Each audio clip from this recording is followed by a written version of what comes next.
speak about how artists play such a key role in capturing and synthesizing, the energy that we've heard from our speakers so far, and also, kind of manifesting the frustration, but also the hope in different forms of, artwork and different types of creative responses. So what are your thoughts about what we've heard so far and how that relates to your experiences over the last few months? Yeah, I mean, honestly, I think artists are built for the pandemic. They're like work in isolation. And, we use our art practice as a way to question and investigate and express our own feelings and thoughts and emotions around like a wide variety of topics. And a lot of my work is around storytelling. It's around telling the stories of women who are no longer here to speak for themselves. And so, with the work that I do, I think it can be very painful at times, but ultimately, if I didn't have hope that things could change, then there would be no point in me doing what I do. And so I think during the pandemic, it's given me a lot of time to really reflect on like, what is my role as an artist? What's my role as a woman of color?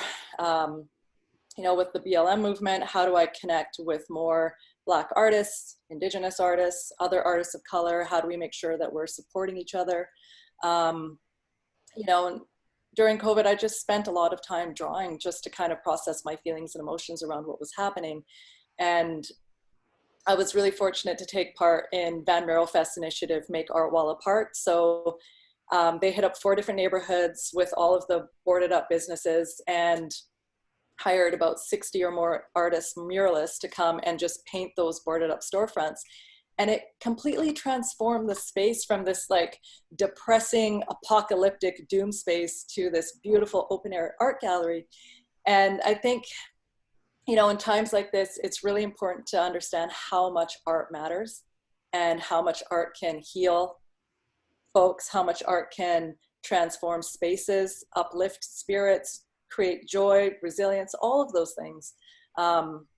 Murals are a huge part of my practice, and I see the ways they transform space and they change neighborhoods and they affect people and they resonate with people.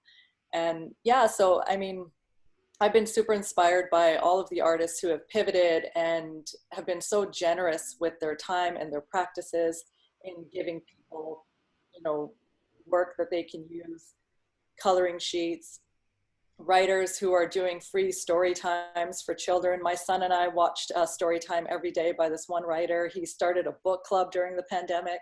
It was amazing. And just, the generosity of spirit of artists has been just really, really uplifting. Yeah, I was doing those Wendy Mack drawing classes with my daughter, which was kind of, a huge deal that suddenly tons of kids from around the world are all drawing together at the same time, and that they can be together and creative in one way or another. So